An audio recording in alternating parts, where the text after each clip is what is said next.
Yaps, balik lagi bersama Rio Anime. Mari kita lanjutkan episode kemarin. Adam menjelaskan bahwa insiden yang melibatkan Christopher menyebabkan Amerika kehilangan salah satu hunter tingkat nasional. Sebagai dampaknya, seluruh guild internasional memutuskan untuk mengerahkan kekuatan penuh mereka demi menangkap Sung Ilwan. Dengan kata lain, Adam White menyampaikan informasi ini kepada Sung Jinwoo agar ia tidak terkejut saat berita tersebut tersebar di media. Adam juga mengungkapkan harapannya agar hubungan antara mereka tetap baik meskipun situasinya cukup rumit. Mendengar kabar tersebut, Sung Jinwoo hanya terdiam, tidak percaya bahwa sosok ayah yang telah menghilang selama lebih dari 10 tahun kini kembali, namun dalam wujud yang tak lagi sama seperti dulu. Di saat yang sama, Adam White yang terkena efek dari kemampuan telekinasi Sung Jinwoo mulai merasakan tubuhnya melemah. Dari situ, ia mulai menyadari satu hal yang mengejutkan. Hunter Sung Jinwoo tampaknya memang berada di level yang berbeda. Di sisi lain, konferensi guild nasional tengah menjadi sorotan. Beberapa hunter kelas atas diundang untuk hadir, termasuk Sung Jinwoo. Media mulai menyiarkan wawancara dengan Choi Jong-in yang saat itu dimintai pendapatnya mengenai guild milik Sung Jinwoo. Dalam konferensi bergengsi tersebut, Choi Jong-in dengan tegas menyatakan bahwa ia mendukung keputusan tersebut. Menurutnya, jika beberapa guild besar di dunia memiliki banyak hunter elit di dalamnya, maka guild Ajin tak bisa diremehkan. Karena di balik sosok Sung Jinwoo berdiri pasukan bayangan yang tak terhitung jumlahnya. Pernyataan itu bukan hanya sekedar opini kosong. Choi Jong-in pernah melihat sendiri seperti apa kekuatan sejati hunter Sung Jinwoo, dan sejak saat itu ia menyadari bahwa Sung Jinwoo bukanlah hunter biasa. Dia adalah kekuatan tunggal yang bisa menandingi satu pasukan penuh. Di sisi lain, Choi Jong-in tak bisa menyembunyikan sedikit rasa kecewanya. Ia sudah menyiapkan tiket dan visa untuk berangkat ke Amerika karena sebelumnya ia yakin bahwa tahun ini dirinya lah yang akan kembali diundang ke konferensi guild nasional. Namun kekecewaan itu tak bertahan lama. Justru perasaan bangga mulai mengalir dalam dirinya. Ia tahu Sung Jinwoo memang pantas mendapatkan panggilan itu, tak hanya karena kekuatannya yang luar biasa, tapi juga karena rasa hormat dan hutang budi yang ia miliki. Choi Jong-in pernah diselamatkan oleh Sung Jinwoo lebih dari sekali. Bagi Choi Jong-in, Sung Jinwoo bukan hanya hunter kuat, ia adalah simbol dari kekuatan yang sedang tumbuh. Ia percaya bahwa guild Ajin lambat laun akan menjadi guild terkuat di dunia. Setelah wawancaranya selesai, salah satu anggota guild J datang menyampaikan laporan penting. Sebuah gate berperingkat A baru saja muncul dan belum ada guild yang mengklaimnya, termasuk guild Ajin. Mendengar itu, Choi Jong-in segera bertanya lebih lanjut kepada asosiasi hunter, ingin mengetahui detail situasi sebelum mengambil langkah selanjutnya. Adegan kemudian berpindah ke kantor asosiasi hunter Korea. Go Gun-hye baru saja menerima laporan penting. Pihak Cina meminta data jejak raid serta informasi publik mengenai hunter Sung Jinwoo. Wo Jing-chun menambahkan bahwa permintaan kali ini bukan datang dari asosiasi hunter Cina, melainkan dari seseorang. Orang itu adalah Liu Zige, hunter kelas nasional terkuat dari Cina. Seorang individu yang kekuatannya begitu besar hingga ia diberikan kebebasan dari aturan-aturan biasa yang mengikat para hunter lainnya di negaranya. Go Gun-hye langsung menyadari bahwa Liu Zige kini mulai menunjukkan ketertarikannya terhadap hunter Sung Jinwoo. Hal ini tak lepas dari pencapaian Sung Jinwoo yang baru-baru ini berhasil mengalahkan banyak raksasa di Jepang. Dalam hatinya, Go Gun-hye berkata, yang kuat akan selalu mengenali kekuatan yang lain. Ia tahu ini adalah bentuk penghormatan dari satu hunter puncak kepada yang lainnya. Namun, demi menjaga kedaulatan dan keputusan pribadi Sung Jinwoo, Go Gun-hye pun memerintahkan Wo Jing-chun untuk menolak permintaan tersebut. Dan jika Liu Zige tetap memaksa, maka berikan dia informasi dasar yang boleh diberikan kepadanya. Scan berpindah ke markas guild Scavenger di Amerika. Di sana, Thomas Andre, salah satu hunter kelas nasional, baru saja menerima laporan dari asistennya. Sung Jinwoo dijadwalkan akan tiba di Amerika besok. Tak lama berselang lama, Wang Dongsu datang menemui Thomas. Melihat kedatangannya, Thomas Andre berkata dengan nada datar, "Kebetulan sekali kau datang." Tanpa basa-basi, Thomas langsung memperingatkan Wang Dongsu agar tidak bertindak sembarangan terhadap hunter Sung Jinwoo. Ia tahu betul ada sejarah kelam di antara mereka. Wang Dongsu hanya terdiam, ekspresinya murung, namun jelas terlihat ada emosi yang ia tahan. Thomas Andre lalu menegaskan sekali lagi, meskipun ia memahami perasaan Wang Dongsu, namun ini bukan waktu yang tepat untuk mengikuti emosi pribadi. Saat Wang Dongsu hendak membuka suara, Thomas langsung menghentikannya. Ia berkata, "Kau tidak diizinkan untuk mengatakan hal lain." Setelah itu, Thomas menyarankan Wang Dongsu untuk mengambil waktu libur selama konferensi guild internasional berlangsung. Tak ada pilihan lain. Wang Dongsu pun mengangguk setuju, meskipun jelas terlihat saat ia meninggalkan ruangan dengan wajah kesal dan langkah yang berat. Thomas kemudian memerintahkan asistennya untuk mengawasi dengan ketat. Ia sangat mengenal sifat Wang Dongsu yang emosional, cepat marah, dan sulit dikendalikan jika sudah terbakar amarah. Thomas tidak ingin ada insiden yang bisa mencoreng nama guild Scavenger atau membahayakan hubungan dengan Sung Jinwoo. Keesokan harinya, suasana di sekitar lokasi konferensi semakin ramai dengan kedatangan kedatangan para hunter dari berbagai negara. Salah satunya adalah perwakilan dari Guild Richter asal Jerman, Hunter Leonard Nierman. Ia dikenal sebagai salah satu hunter terkuat di Eropa dan datang dengan niat yang tulus menjalin hubungan baik dengan Sung Jinwoo, hunter yang kini menjadi sorotan dunia. Dengan tenang, Leonard berjalan mencari keberadaan Jinwoo hingga akhirnya ia melihat sosok yang sedang berdiri di kejauhan. Itu adalah hunter Sung Jinwoo. Leonard berniat mendekat, namun tiba-tiba ia menghentikan langkahnya dan membalikkan badan seolah mengurungkan niatnya. Wakilnya yang berada di sampingnya pun bertanya, "Mengapa Anda tidak mendekatinya?" Leonard yang dikenal memiliki indera yang sangat tajam dalam merasakan aura menjawab dengan suara pelan, "Dia jauh lebih mengerikan dari yang kubayangkan. Dia tidak memanggil pasukannya karena pasukannya ada di dalam dirinya. Dia membawa mereka semua." Ia menambahkan bahwa jumlah aura bayangan yang tersembunyi di balik tubuh Sung Jinwoo sangatlah banyak, terlalu banyak untuk dihitung. Leonard menyadari bahwa Sung Jinwoo bukan sekedar hunter kuat, tapi entitas yang membawa kekuatan layaknya satu pasukan perang. Sementara itu, Sung Jinwoo sedang berjalan mencari seseorang. Namun setelah beberapa waktu, ia tampak kecewa karena tidak menemukan sosok yang ia harapkan. Kemudian Jinho bertanya, "Kau sedang mencari siapa?" Tak lama Wei Jinchul muncul di tengah keramaian. Ternyata ia juga ikut serta dalam konferensi. Saat Jinwoo menatapnya dengan tatapan heran, dengan ekspresi yang agak malu, dia menjawab, "Aku ditugaskan untuk melindungimu," ujarnya. Suasana menjadi agak canggung, tapi di sisi lain juga terasa hangat. Sebuah momen kecil yang menunjukkan betapa Sung Jinwoo kini sudah menjadi pusat perhatian dunia, bahkan sampai harus dijaga oleh Badan Asosiasi Hunter Korea sendiri. Tak berselang lama, setelah tiba di Amerika, Sung Jinwoo disambut oleh Adam White dengan sifat yang penuh hormat. Adam menjelaskan bahwa kali ini dialah yang secara langsung bertanggung jawab atas keamanan Jinwoo selama berada di Amerika. Tanpa membuang waktu, salah satu agen Biro Hunter Amerika segera membawa Jinho ke ruangannya untuk beristirahat. Sementara itu, Sung Jinwoo dimintai untuk ikut bersama Adam menuju markas besar Biro Hunter Amerika. Dalam perjalanan, Adam White mulai menjelaskan kondisi negaranya. Amerika saat ini sedang berada dalam tekanan besar setelah kehilangan salah satu hunter tingkat nasional, yaitu Christopher. Mereka tengah sibuk mencari kandidat pengganti, seorang hunter yang cukup kuat untuk mengisi kekosongan besar tersebut, dan tentu saja perhatian mereka kini mengarah kepada Sung Jinwoo. Adam lalu berbicara mengenai sebuah benda istimewa yang dimiliki oleh Biro Hunter Amerika, sebuah runestone yang menyimpan energi luar biasa. Batu itu bukanlah rune biasa, ia berasal dari makhluk legendaris yang pernah mengguncang dunia, yaitu Kamis, seekor naga yang dulunya begitu kuat hingga dikatakan sebagai bencana berjalan. Ukurannya luar biasa dan aura yang tertinggal dari tulang belulangnya masih terasa mengerikan. Jinwoo pun bertanya lebih jauh tentang asal-usul dan detail Kamis, namun sayangnya Adam White tidak memiliki informasi lebih mendalam tentang naga tersebut. Ia mengatakan bahwa data mengenai Kamis sangat terbatas dan dikunci oleh pihak-pihak tertentu. Adam pun meminta waktu untuk mengajukan izin agar dapat memberikan informasi resmi kepada Jinwoo. Setibanya di markas besar Biro Hunter Amerika, Adam White langsung meminta izin kepada Presiden Biro untuk memperbolehkan Sung Jinwoo melihat kerangka naga legendaris Kamis, sebuah permintaan yang tak biasa. Apakah Hunter Sung Jinwoo tertarik pada runestone milik kami? Namun Adam menjawab dengan tenang, "Tidak,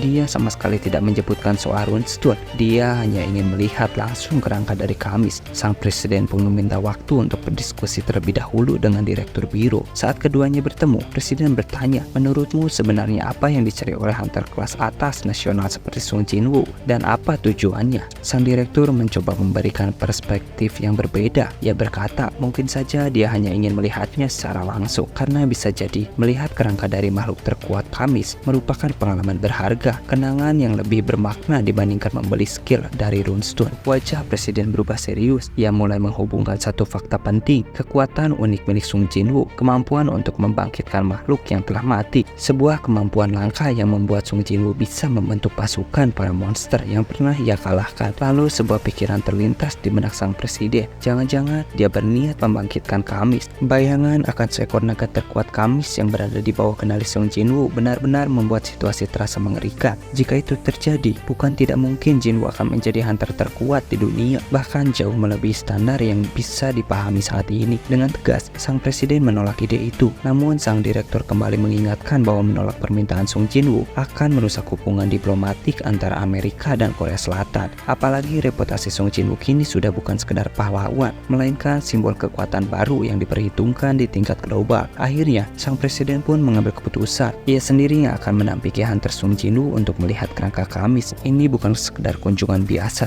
Ini adalah pertemuan antara masa lalu yang penuh teror dan kemungkinan masa depan yang tak bisa ditebak. Dan dengan itu, mereka pun bersama-sama menuju tempat di mana jasad Kamis disimpan, tempat yang menyimpan kekuatan dan sejarah kelam dari naga terkuat yang pernah dikenal dunia. Saat memasuki ruangan tempat kerangka naga legendaris Kamis, Sung Jinwoo langsung merasakan sesuatu yang aneh. Ada kekuatan sihir, aura yang masih tersisa meskipun sudah 8 tahun lalu sejak Kamis dikalahkan. Tapi entah kenapa, energi dari naga itu masih terasa kuat, bahkan sangat menekan. Jinwoo diam sesaat, mengamati sekelilingnya. Ia bertanya-tanya sekuat apa Kamis dulunya, sampai-sampai auranya masih tertinggal. Bahkan setelah bertahun-tahun, rasa penasarannya pun mulai muncul. Apa yang akan terjadi jika aku membangkitkannya? Sesampainya di depan jasad Kamis, Presiden Biro Hunter menjelaskan. Ia mengatakan bahwa jasad Kamis ini diawetkan secara khusus karena dulunya makhluk ini telah membantai banyak hunter kelas atas sebelum akhirnya berhasil dikalahkan oleh 5 hunter internasional yang termasuk jajaran terkuat di dunia. Presiden juga menambahkan, sebagian besar energi sihir yang digunakan untuk mengoperasikan fasilitas Biro Hunter Amerika berasal dari tubuh Kamis itu sendiri. Itulah sebabnya mereka menjaga jasadnya seperti pusaka nasional. Mendengar itu, Jinwoo terdiam, matanya tertuju kepada kerangka Kamis yang sangat besar, seolah sedang membaca setiap jejak kekuatan yang dimiliki naga tersebut. Lalu, tanpa banyak bicara, ia berkata, "Semua orang mundurlah." Sung Jinwoo menenangkan napasnya, lalu mengangkat tangannya perlahan, mengaktifkan skill Shadow Extraction. Sebuah cahaya hitam mulai berkumpul dan aura kekuatan muncul di sekelilingnya. Namun, yang terjadi justru di luar dugaan. Skill itu gagal, tak ada bayangan yang muncul, tak ada bentuk baru dari Kamis. Tubuh naga itu tetap diam, tak tergoyahkan oleh kekuatan Sung Jinwoo. Jinwoo terdiam, ia menarik napas panjang dan mencoba menenangkan dirinya. Ia menyadari bahwa tadi ia terlalu bersemangat, mungkin karena rasa penasarannya yang tinggi. Dengan napas yang mulai tenang dan tatapan yang lebih fokus, ia kembali mengangkat tangannya sekali lagi. Ia mengaktifkan Shadow Extraction, kali ini dengan konsentrasi penuh, dan tiba-tiba bayangan raksasa muncul dari tubuh Kamis. Ruangan yang tadinya tenang mendadak diguncang oleh raungan menggelegar. Getarannya membuat seluruh dinding bergema. Aura gelap menyelimuti ruangan, dan di hadapan mereka semua, Kamis, naga sang legendaris, berhasil dibangkitkan sebagai Shadow.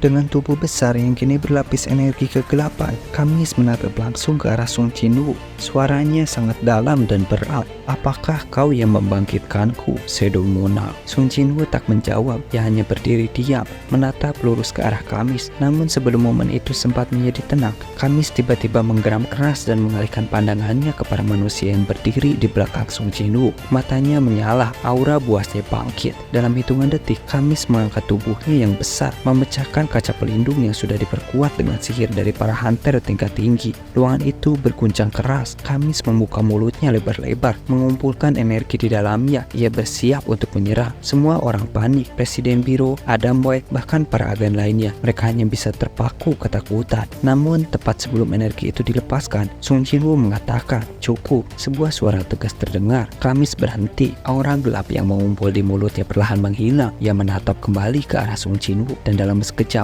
ruangan itu kembali terang. Jinwoo kemudian menjelaskan kepada semua orang yang berada di sana, kristal sihir yang tertanam di dalam tubuh Kamis sudah aku lepaskan, yang berarti Kamis tidak lagi terikat oleh perintah para rulers. Mereka semua kagum dan takut karena apa yang baru saja mereka lihat bukanlah sekedar kebangkitan makhluk legendaris, tapi terbukti bahwa Sung Jinwoo benar-benar Shadow Monarch. Ia bukan hanya mampu membangkitkan Kamis, tapi juga mengendalikannya. Bahkan naga terkuat yang pernah dikenal dunia kini tunduk pada satu nama, yaitu Sung Jinwoo. Setelah membatalkan serangannya, Kamis mulai menyadari sepenuhnya siapa yang telah membangkitkannya. Dengan tubuh raksasanya yang penuh aura gelap, ia perlahan menundukkan kepala di hadapan Sung Jinwoo dan berkata, "Aku menyambutmu, Raja Baruku." Seketika suasana ruangan yang sebelumnya tegang menjadi hening. Tak ada yang menyangka bahwa makhluk sekelas Kamis yang dulu pernah menghancurkan begitu banyak nyawa, kini tunduk dan menyatakan kesetiaannya kepada Sung Jinwoo. Lalu Kamis berkata, "Dulu aku melayani Raja Naga Antares." Mendengar itu, Sung Jinwoo bisa merasakan dengan jelas ada ego yang sangat tinggi dalam diri Kamis, bukan seperti para shadow yang selama ini ia miliki. Kamis sepenuhnya berbeda. Lalu Sung Jinwoo berkata dalam hatinya, "Aku belum pernah memiliki pasukan bayangan yang seegois ini." Tapi di balik semua itu, Kamis tiba-tiba menunjukkan ekspresi yang berbeda. Suaranya perlahan melembut, "Maafkan aku, pertemuan kita tidak bisa berlangsung lebih lama. Tubuhku setelah terlalu lama mati. Ucapan itu mengejutkan Hunter Sung Jin-woo. Ia segera mencoba untuk menggunakan sistem pencari celah, memaksa perintah, melakukan apapun demi mempertahankan Kamis. Tapi semua usahanya sia-sia. Sistem tidak mengizinkannya. Kamis tahu bahwa waktunya hampir habis. Lalu Kamis berkata, "Aku iri kepada para prajurit lain. Mereka bisa melayanimu, tapi aku hanya bisa muncul untuk sesaat. Namun, sebelum aku pergi, ada sesuatu yang harus kau ketahui. Ada 4 manusia yang telah meminjam kekuatan dari para ruler. Berhati-hatilah." Kamis menatap Sung Jin-woo dengan penuh kehormatan dan kekaguman. Bisa bertemu denganmu, walau hanya sebentar, adalah kehormatan terbesar dalam kematianku. Dan dalam sekejap, tubuh raksasa Kamis mulai hancur, berubah menjadi debu bayangan dan menghilang sepenuhnya dari dunia. Sung Jin-woo hanya bisa berdiri terdiam untuk sesaat. Bahkan Shadow Monarch pun merasakan kehilangan. Sung Jin-woo lalu keluar dari ruangan tempat jasad Kamis berada dengan wajah kesal. Ia baru saja gagal membangkitkan makhluk terkuat yang pernah ada, dan jelas itu bukan hal sepele baginya. Dengan napas berat dan suara rendah, ia berkata bahwa dirinya akan bertanggung jawab atas segalanya. Ia menyesal karena terlalu terbawa emosi. Namun yang paling mengejutkan bukanlah kata-katanya, tapi tindakannya. Sung Jin-woo memukul dinding dengan keras dan retakan langsung terlihat di tembok tebal markas Biro Hunter Amerika. Adam West dan sang presiden hanya bisa menatap dengan cemas. Mereka menyadari jika saja Jin-woo kehilangan kontrol sedikit saja, bisa saja seluruh tempat ini ambruk karena kekuatannya. Di luar ruangan, Oh Jin-chul masih menunggu dengan penuh kecemasan. Ia berkata, "Aku tidak bisa melacak keberadaan Hunter Sung Jin-woo. Komunikasinya terganggu sejak masuk ke area rahasia itu. Rupanya ponsel Jin-woo memang secara otomatis kehilangan sinyal ketika ia masuk ke ruangan rahasia tempat jasad Kamis disimpan." Namun, yang lebih membuat Oh Jin-chul khawatir adalah sesuatu yang berbeda. Oh Jin-chul berkata kepada Sung Jin-woo setelah mereka bertemu, "Jin-ho katanya menjadwalkan pertemuan denganmu di markas Biro Hunter hari ini, tapi apa benar tidak ada kontak darinya?" Sung Jin-woo dengan wajah bingung menjawab, "Aku sama sekali tidak menjadwalkan pertemuan dengan Jin-ho hari ini." Adam West langsung memeriksa daftar kunjungan harian Biro Hunter dan mengatakan tidak ada nama Yu Jin-ho dalam daftar pengunjung hari ini. Ketegangan mulai meningkat. Oh Jin-chul pun akhirnya menjelaskan, orang yang menjemput Jin-ho tadi adalah kuil dari Scavenger. Mendengar nama itu, ekspresi Adam West berubah serius. Ia mengatakan, meskipun Guild Scavenger punya hubungan dengan Biro Hunter, mereka tidak punya wewenang untuk mengambil alih tugas resmi seperti ini. Sesuatu jelas tidak beres. Setelah mendengar informasi dari Oh Jin-chul, Adam West langsung mengambil tindakan. Ia segera menghubungi perwakilan Guild Scavenger untuk mengonfirmasi keberadaan Yu Jin-ho. Namun yang terjadi justru di luar dugaan. Sekretaris Guild Scavenger terdengar panik dan menjawab, "Kami tidak melakukan pencabutan apapun. Ini pasti kesalahan. Kami akan menyelidikinya secepat mungkin. Tolong jangan beritahu Hunter Sung Jin-woo dulu." Sayangnya itu semua sudah terlambat. Ketika Adam menoleh untuk memberitahu Hunter Sung Jin-woo bahwa Scavenger akan menangani hal ini secara internal, Jin-woo sudah tidak ada di tempatnya. Dia telah menghilang.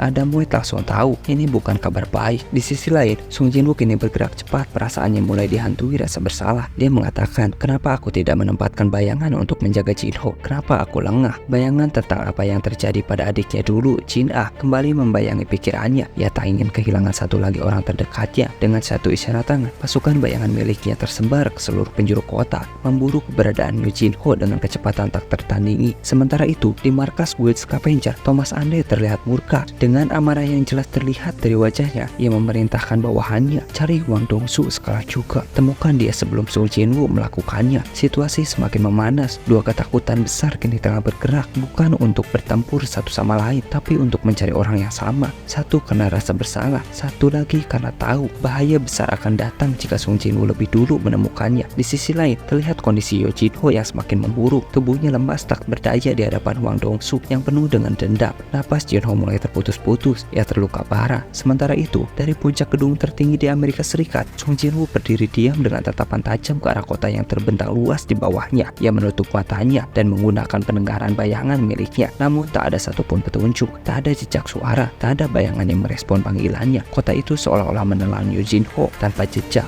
Jin-woo mulai berpikir keras. Satu-satunya yang masuk akal adalah Wang Dongsu. Ia mengingat kembali bagaimana hubungan antara Wang Dongsu dan Jin-ho, serta permusuhan langsung yang pernah muncul di antara mereka. Semua benang merah itu mulai menyatu di kepalanya. Itu semua salahku. Di dalam hatinya, ia merasa kesal, terutama kepada dirinya karena telah ceroboh, tidak meninggalkan satupun bayangan untuk melindungi Jin-ho. Sementara itu, Thomas Andre, sang raksasa dari Amerika, mulai merasakan keresahan. Ia tahu apapun yang dilakukan Wang Dongsu, cepat atau lambat akan menyeret namanya juga. Thomas lalu menghubungi asistennya, yaitu Laura. "Laura, cari Wang Dongsu sekarang." Namun sayangnya, Laura belum menemukan keberadaan pasti dari sang hunter bermasalah itu. Tapi ada satu titik terang. Kami menemukan aktivitas mencurigakan di 3 lokasi berbeda. Thomas Andre langsung merespon tanpa ragu. Kirim semua anggota guild ke lokasi tersebut. Aku akan menyusul sendiri. Sorot matanya tajam. Di tengah amarahnya, Thomas sempat bertanya kepada Laura, mengapa Biro Hunter juga ikut terlibat dalam pencarian. Laura pun menjelaskan bahwa ia telah memberitahu Biro Hunter bahwa jika Jinho tidak ditemukan, maka kemungkinan besar akan terjadi konflik serius antara Sung Jinwoo dan Biro Hunter Amerika. Mendengar hal itu, pihak Biro Hunter Amerika pun mulai panik. Mereka bahkan membatalkan banyak raid dari berbagai guild hanya untuk mengerahkan para hunter dalam pencarian Jinho. Sementara itu, di sebuah tempat terpencil, Wang Dongsu dan 2 rekannya telah menghajar Jinho hingga tak berdaya. Salah satu dari mereka sempat bertanya, apakah tidak masalah melakukan hal seperti ini? Wang Dongsu menjawab bahwa Thomas Andre hanya memperingatkan agar tidak mencari masalah langsung dengan hunter Sung Jinwoo. Jinho tidak masuk dalam peringatan itu. Ia juga mengungkapkan bahwa sejak awal target balas dendamnya memang adalah Jinho, bukan Sung Jinwoo. Jadi menurutnya tindakan ini masih aman. Wang Dongsu hanya butuh satu pengakuan dari Jinho bahwa Sung Jinwoo telah membunuh adiknya. Jika itu keluar dari mulut Jinho, semuanya akan selesai. Ia pun menyadarkan Jinho yang setengah tak sadarkan diri, lalu kembali mengajukan pertanyaan yang sama. Namun sayangnya, Jinho tetap bersikeras untuk diam dan tak mengatakan apapun. Kesal karena tak mendapatkan jawaban yang diinginkan, Wang Dongsu membanting Jinho dengan emosi yang memuncak. Salah satu temannya memperingatkan bahwa mereka sebaiknya tidak membuat masalah dengan hunter squad itu. Wang Dongsu hanya menanggapinya dengan dingin. Tenang saja, aku tahu batasannya. Ia lalu menambahkan bahwa semuanya baru saja dimulai. Namun tepat setelah ia mengatakan itu, tiba-tiba muncul salah satu orch milik Sung Jinwoo di tempat tersebut. Wang Dongsu pun sempat mengira ada kejadian dungeon break di area sekitar dan langsung menyerang makhluk itu tanpa ragu. Teman-temannya memperhatikan bahwa orch tersebut tampak gemetar, tapi bukan karena ketakutan. Yang mengejutkan, ternyata orch itu sedang bersiap untuk berpindah tempat dengan hunter Sung Jinwoo. Beralih ke Korea, ibu Sung Jinwoo dan adiknya Jin Ah mulai merasa cemas karena belum ada kabar. Di balik bayangan mereka, Beru, komandan pasukan bayangan, berbisik dengan nada hormat dan dramatis. Jika ada sesuatu di dunia ini yang bahkan raja kami tak mampu kalahkan, maka tak akan ada satupun makhluk yang bisa selamat dari pasukan bayangannya. Sementara itu, Beru mulai merasakan tekanan luar biasa yang terpancar dari aura sang raja, yaitu Sung Jinwoo, yang kini mulai bergerak serius. Di Korea, salah satu hunter yang tengah bersiap untuk melakukan raid terkejut melihat bayangan di belakang guild master mereka. Bayangan itu tampak mengamuk, seolah mencerminkan amarah luar biasa dari Sung Jinwoo, meskipun ia berada jauh di negeri yang lain. Kembali ke Amerika, di tengah perjalanan Thomas Andre mulai menyadari pergerakan aura Wang Dongsu. Ia segera memerintahkan supirnya untuk menghentikan mobil. Didorong oleh rasa marah, Thomas menendang pintu mobil hingga terlepas, lalu berkata kepada supirnya, segera ikuti aku. Tak menunggu waktu lama, Thomas langsung melompat jauh menggunakan kekuatan penuhnya. Di tempat penyekapan Jinho, Wang Dongsu tiba-tiba menerima pukulan telak dari hunter Sung Jinwoo yang baru saja bertukar tempat dengan orch miliknya. Kini berdiri di hadapan mereka dengan aura hitam pekat yang menyelimuti tubuhnya. Sung Jinwoo terlihat sangat marah dan amarah itu mulai saja terlepas.